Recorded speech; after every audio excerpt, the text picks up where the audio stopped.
Good afternoon. My name is Tony Polk. I'm the mayor of the city of Douglas, and I am here today coming from the dynamic campus of the South Georgia State College Hawks. Come here to talk to you about service over self for this upcoming Veterans Day. I think that's a very interesting topic, and I've been thinking about this for a couple days now. Service over self. You know, most times people say, hey, you go defend the country and I'll enjoy the benefits. Let's just think about that. If everyone had that mentality that somebody else had to serve, where would this nation be? Where would this nation be? Let's just go throughout history. The Revolutionary War, somebody had to go, whether they agreed or disagreed with the principles of that war. We go to World War II. We go to World War III. World War II. I don't know why I went to, but I think that we have to be mindful that people that decided to put their service above themselves actually helped shape America. Think about this right here. A service person is often in conflict with when they're carrying out their service. You think about this right here when the segregation come. Soldiers went down there to make sure that those schools were segregated. They went to make sure that the colleges were no longer segregated. So the question comes down, where would you be if the colleges were still segregated? I think that, to me, when somebody decides, say, hey, I'm going to put service over self, that means you're getting ready to make some sacrifices. And sometimes you're going to have a conflict with your own morals, values, and beliefs. Because the morals, values, and beliefs of this country are more important than the morals, values, and belief of the individual. This is an idea. This is an idea that is worth protecting.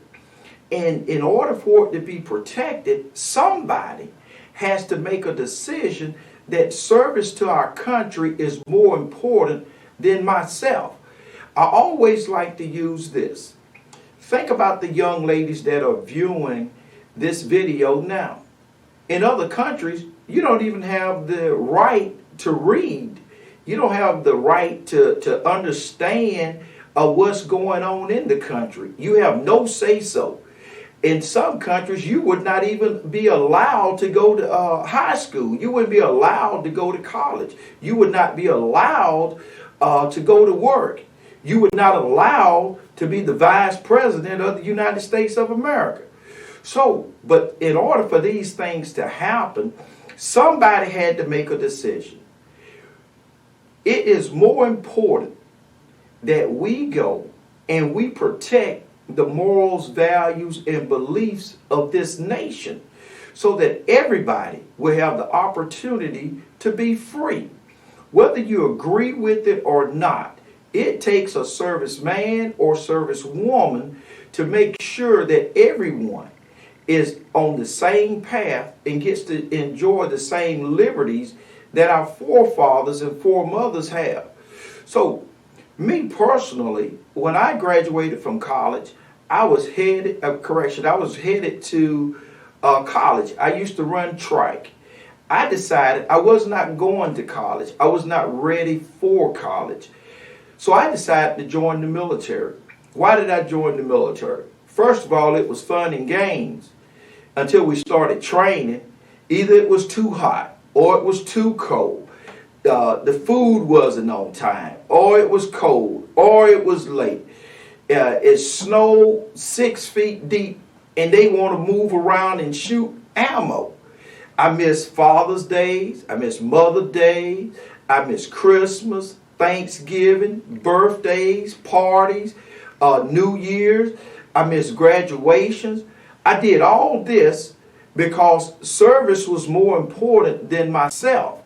So I think that when a young man or a young woman makes that decision that, hey, I'm going to put service before self, that means that America continues this idea of every man and woman being free and having the opportunity to pursue happiness.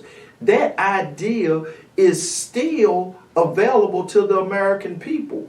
But somebody has to make that decision to put service over self. So I'm going to close with this.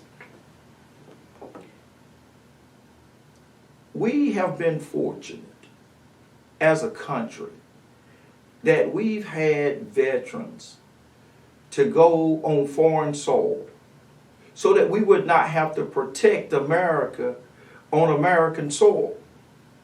Our country does not know what war feels like.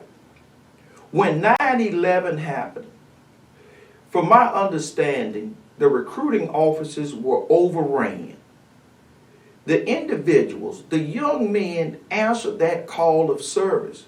There were a couple young men that were in the National Football League that answered that call of service. So, who is going to defend us to the year 2100? It can't be me. It can't be those old veterans. We have a bunch of gray hair. We're walking a little slower. Steps done got a little shorter.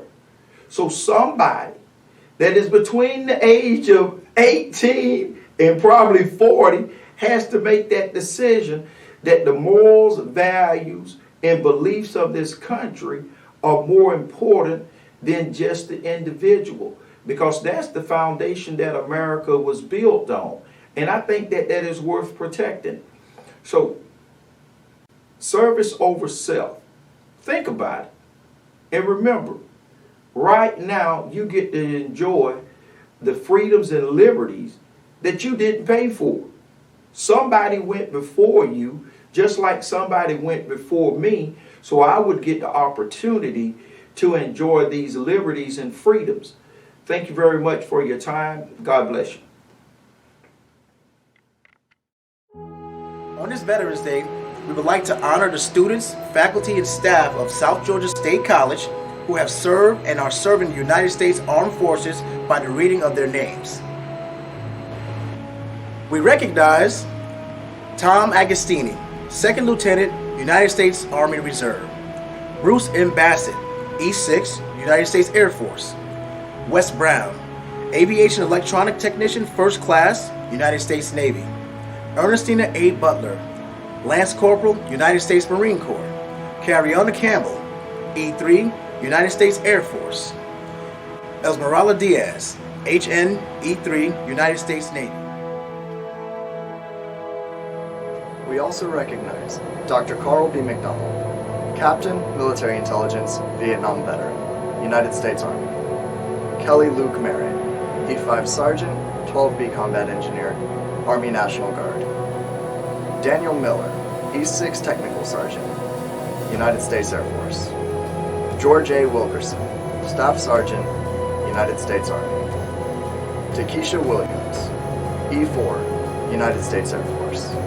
Tyron Williams, Seaman, United States Navy.